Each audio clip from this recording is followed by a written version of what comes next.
What's up? Happy Monday, man. Good to have you guys on. Welcome to our training this morning.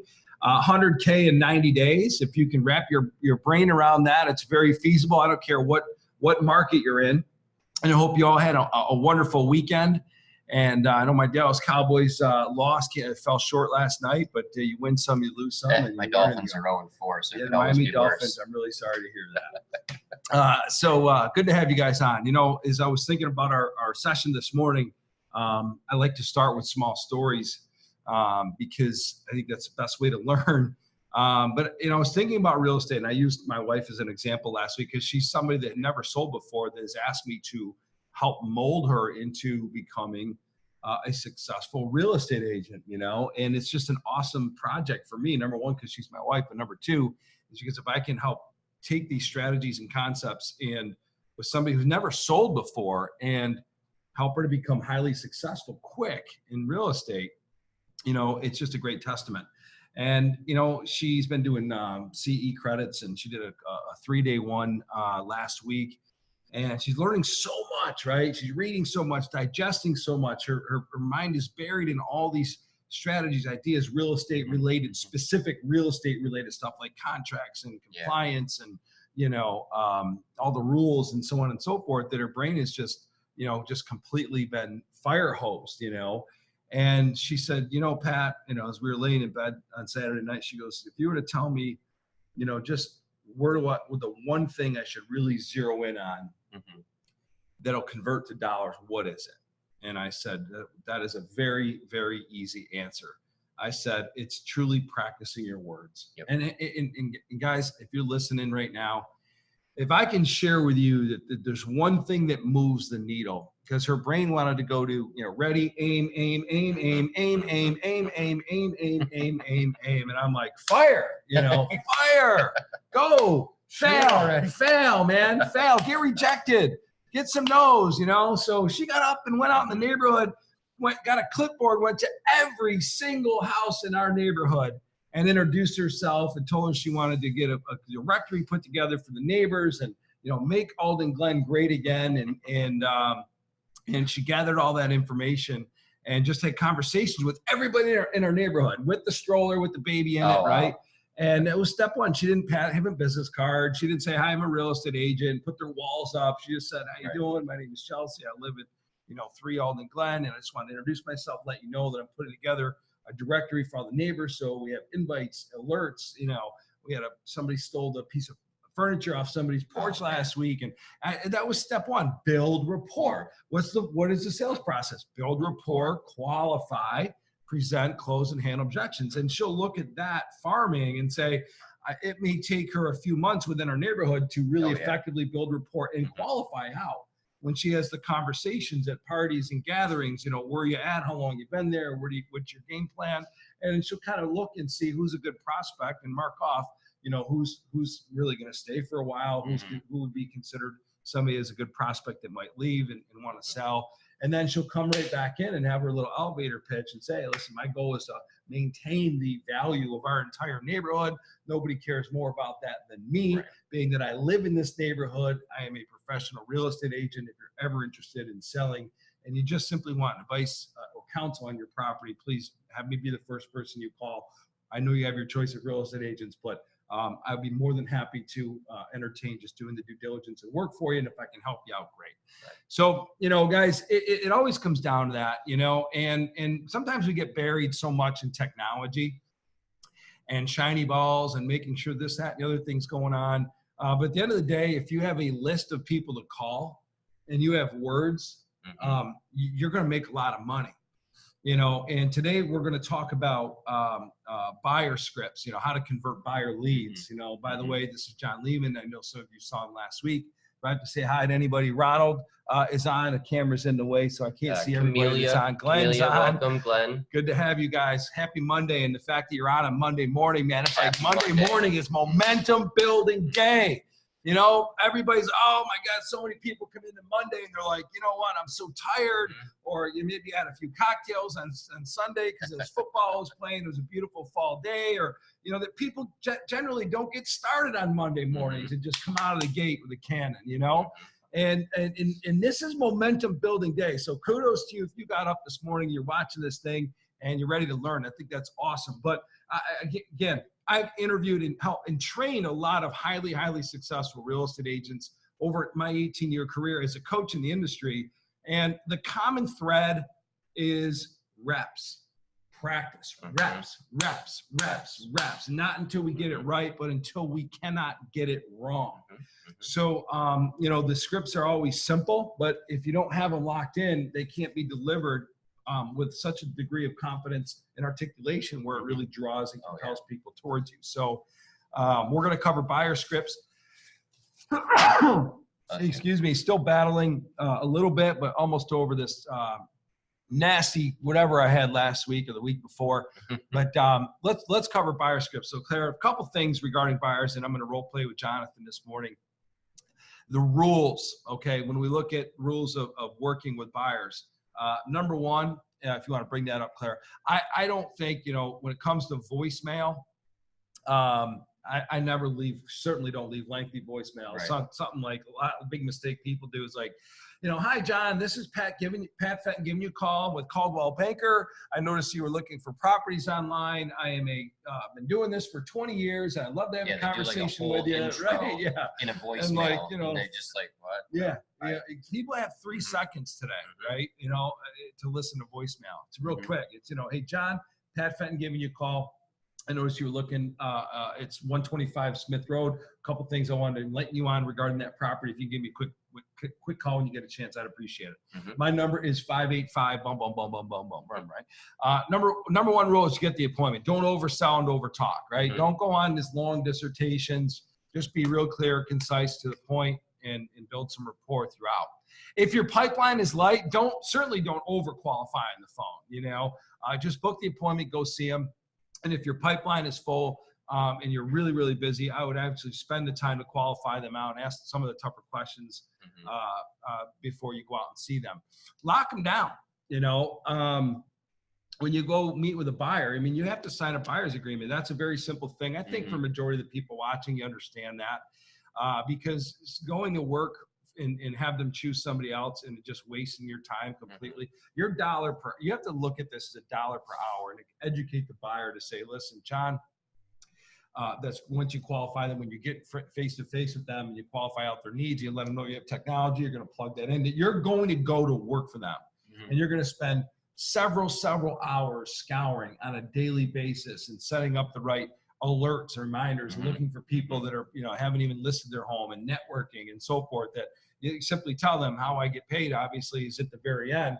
When you actually put an offer on a house, I get a percentage of that from the seller's side. So because of that, the amount of front loading of my work, time, energy, and effort, granted, I do trust people when you say, yup, handshake, etc. It's just a policy and practice that my brokerage has. Or sometimes blame the brokerage, right? That we have when we're policy working with and buyers. procedures, sign this agreement. So just never say agreement. Just say I need your John Hancock. And never say contract. Agreement's fine, right? So I need your John Hancock here.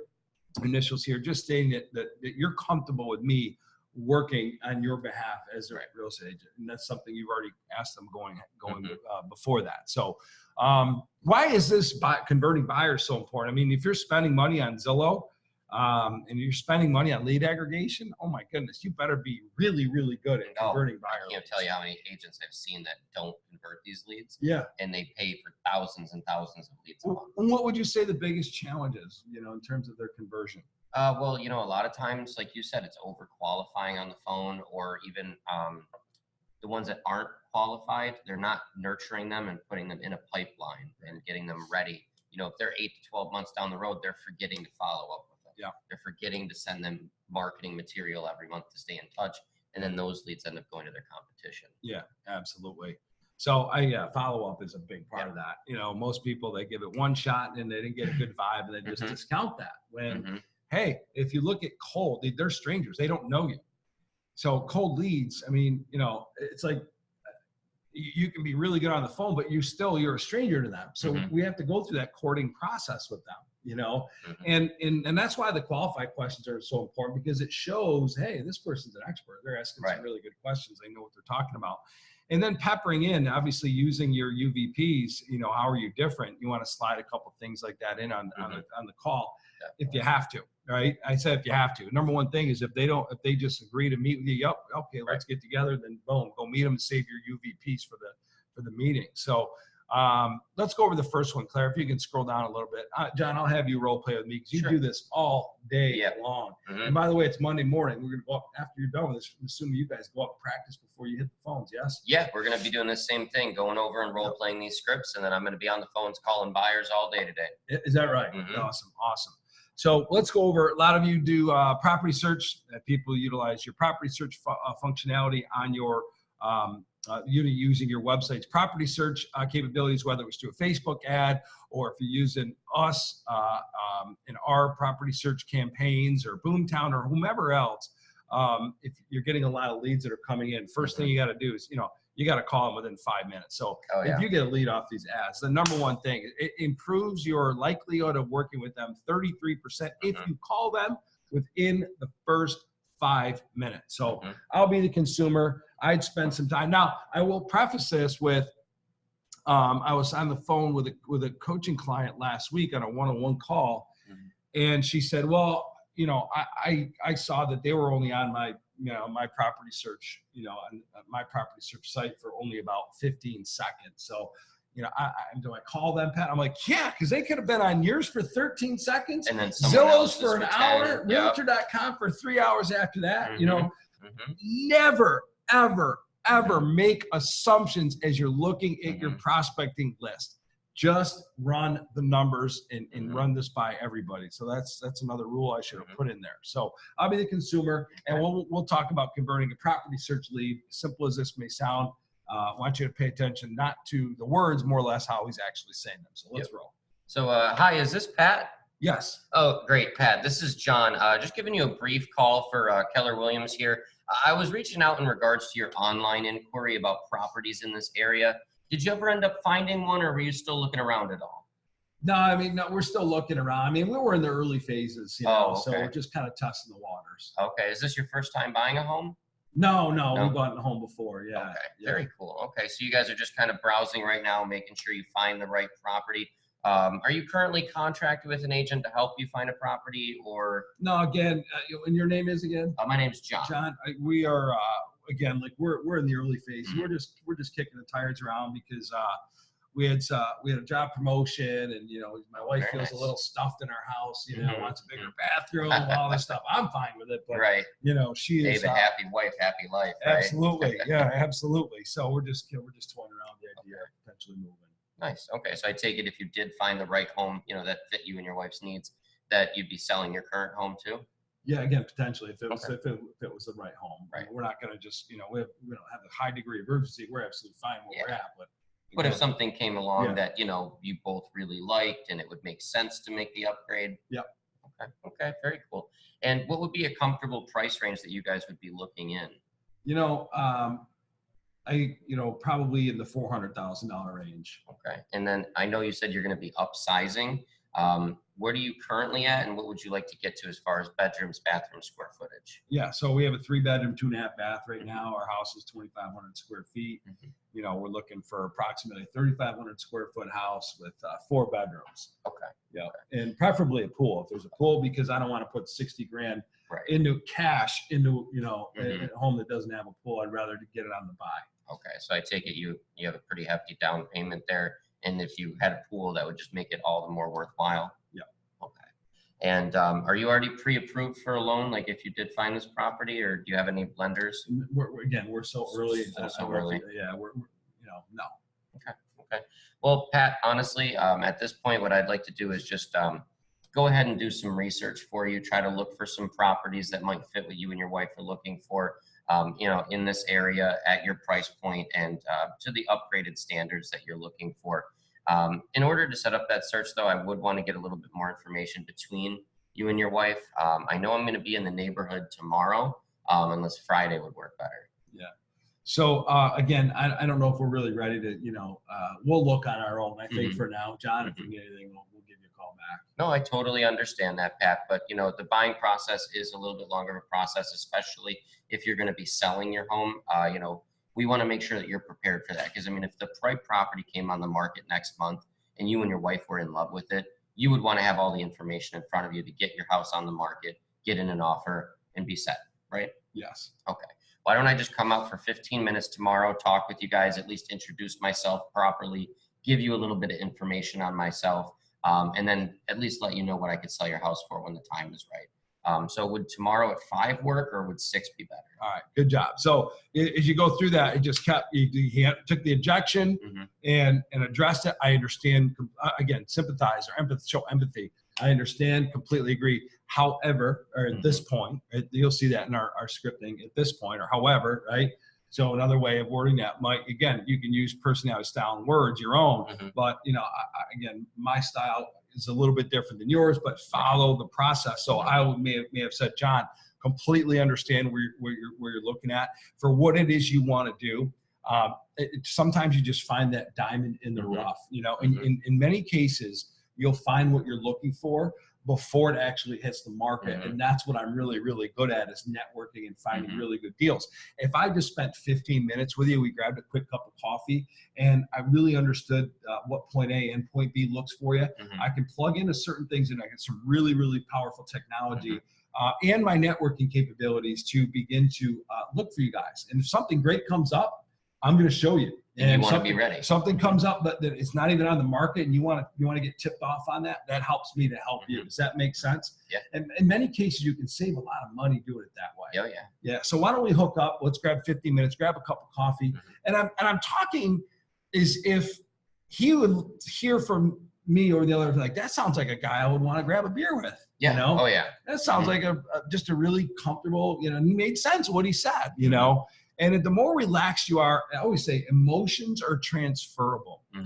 So when you have somebody whose walls are up and so forth, if your walls are not up, and if you're just talking and you're having acknowledging, if you're acknowledging what Mhm. they're saying and showing empathy, I completely understand where you're coming from with that, John. That said, see what I'm saying? That said, sometimes you really, really, really get a diamond in the rough for substantially less, and that happens by finding and digging through and panning for gold, you know. So those are some of the things I'm really, really good at. And the fact is, because you do have time, that puts you in amazing leveraging perspective, right? Because you don't need to move. You don't have to move today. You're just That's looking an awesome for the thing, right home. right? So you know, so you're letting him know. But then you're going back. But I'd still like to meet you. You know, why don't we do this? Why? Because guys, we're in the relationship building business. We're not in the go get a commission. I think the mindset of a lot of agents is, if they're not willing to buy right now, they're not worth my time.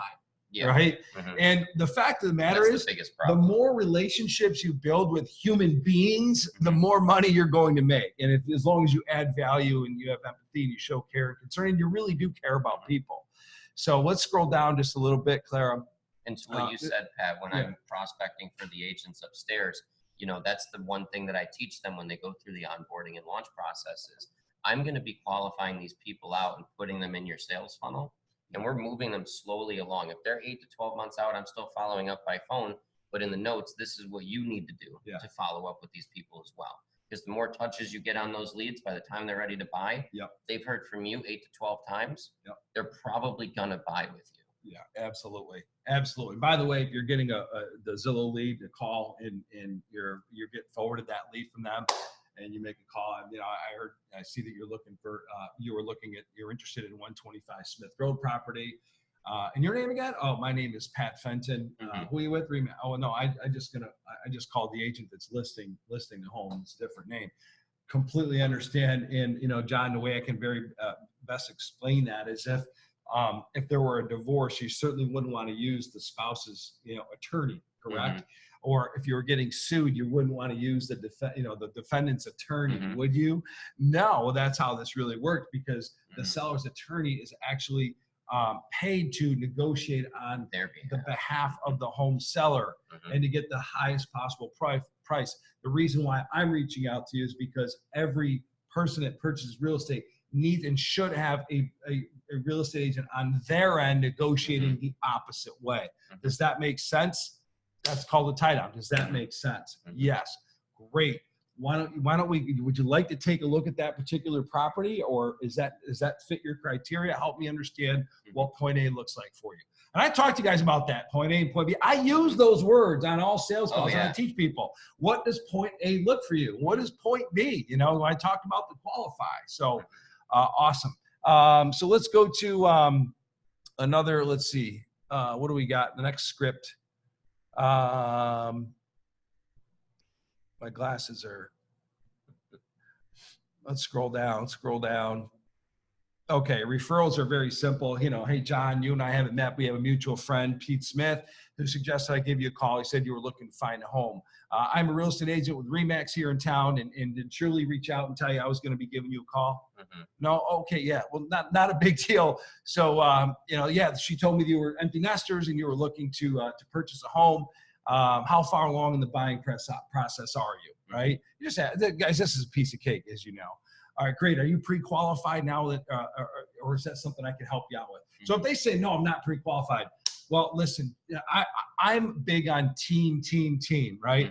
And I happen to know in the mortgage industry very well. So the fact of the matter is, a lot of brokers are able to get better deals than banking institutions that have layers of management and staff and brick and mortar, right?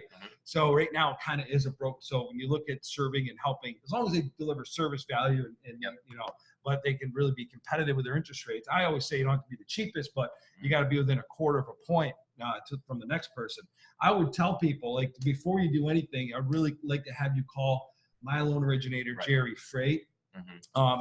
He's been doing this for 25 years. He's very good, but most importantly, he's positioned well to get and find the best rates and the best product for you, which helps me. The biggest reason, however, I want you to work and call with him, and you can make that decision on your own who you're actually going to work with. But I'd like you to sit with him first, is because I know that there's going to be no hiccups in the process. So we work very tightly to help make sure that things don't blow up like it can in some cases. So does that make sense, John? Yeah. Yes. Great. Here's his contact information. Yeah, and even from our end, when we're prospecting, we like to ask that pre-qualified question to do the same thing almost, but to leave it open for the agent to be able to make a lender recommendation and make sure they understand why they're going to make that recommendation. 100%. So anything that you run into when you're calling on buyers, anything you see, or some of the different verbiages and scripts that you use upstairs?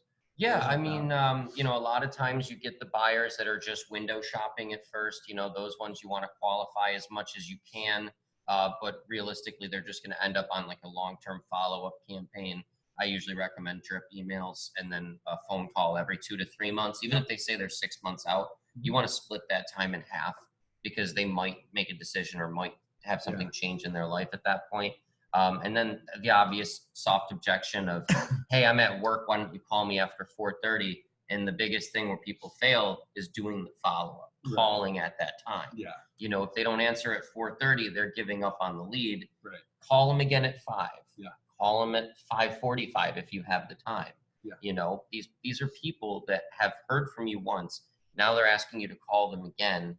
They're at least a little bit serious if they want you to call them again. Absolutely. You know, don't give up on the leads too early. So what would you say that the top 2 objections that you get from making those calls? I mean, because keep in mind, guys, our ISAs upstairs are actually calling on internet leads that come in on behalf of the agents that have employed us to work their database and do ads and retargeting for them, as well as artificial intelligence.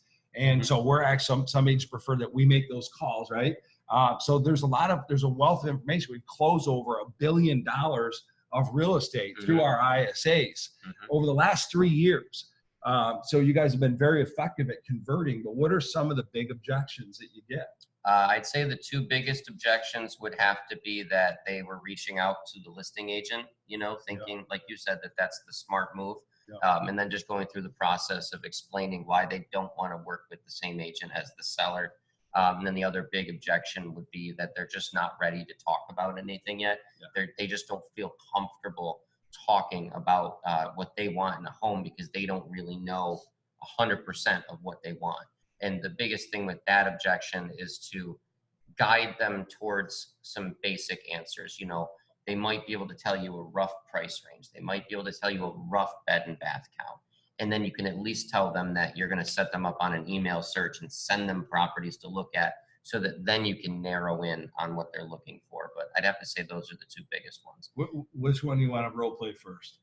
We could role play the calling the listing agent if you'd like. Okay, sure. Yeah. So let's assume you did the intro already, Yep. and I'm just going to throw that out. You know, Mhm. I forget your name, sir, but you know, we saw the sign, and we're going to deal with the agent that's on the sign, Mhm. and we've already reached out to her. Mhm. But that's pretty much where we're at. Okay. So you were interested in the property, you know, you were reaching out to the listing agent. Now, Pat, you do understand that, you know, the listing agent is working for the seller, correct? I mean, they're selling the home, right? Yeah. We're interested in the home, and she's selling the home. So, I mean, Right. 1 + 1 = 2, no? Or No, I mean, you know, just to be on the safe side, Pat, a lot of times the reason you see a buyer's agent and a seller's agent is that you want someone negotiating on your behalf. Now, that agent, they have a fiduciary agreement with that seller to get them the best price possible. They aren't working on your side. You want someone that's going to not only defend you and make sure they look over the contract so that you're not getting the bad end of the bargain, but also negotiating to get you a better deal on the home. Now, if I was able to help you do that and at least make sure that you were prepared for this buying process, that would at least be worth a conversation, right? yeah, I guess so. That You makes know. a lot of sense. And then Yeah. we would go into our normal close from there. You'd want to get a little bit of discovery on what they want. You want to build rapport. You want them to feel like you're sitting on the same side of the table Yes. and you're working for them. I want you guys to notice John's, he's not pitch raising. Mhm. And you know, he's just talking very matter of fact, and that is the skill set you want to have. And if you go through scripting, you should obviously record yourself Mhm. and listen to how you talk, because pitch raising is probably the kiss of death on the phone. Oh yeah. Right. Mhm. So you want to give an example of pitch raising? Yeah, I Let's mean, do if the intro you're call. talking to you know, a buyer and they hit you with an objection, and then you start getting like this and over talking and Right. getting in their face, and they start to feel overwhelmed. You know, it's just, if you keep it matter of fact and down here, they're listening more. Now with sellers, sometimes you have to get a little up, you know, especially with like a for sale by owner. But with a buyer, you want to keep it calm, mellow. I'm just trying to help you. I'm just trying to make sure that you're protected.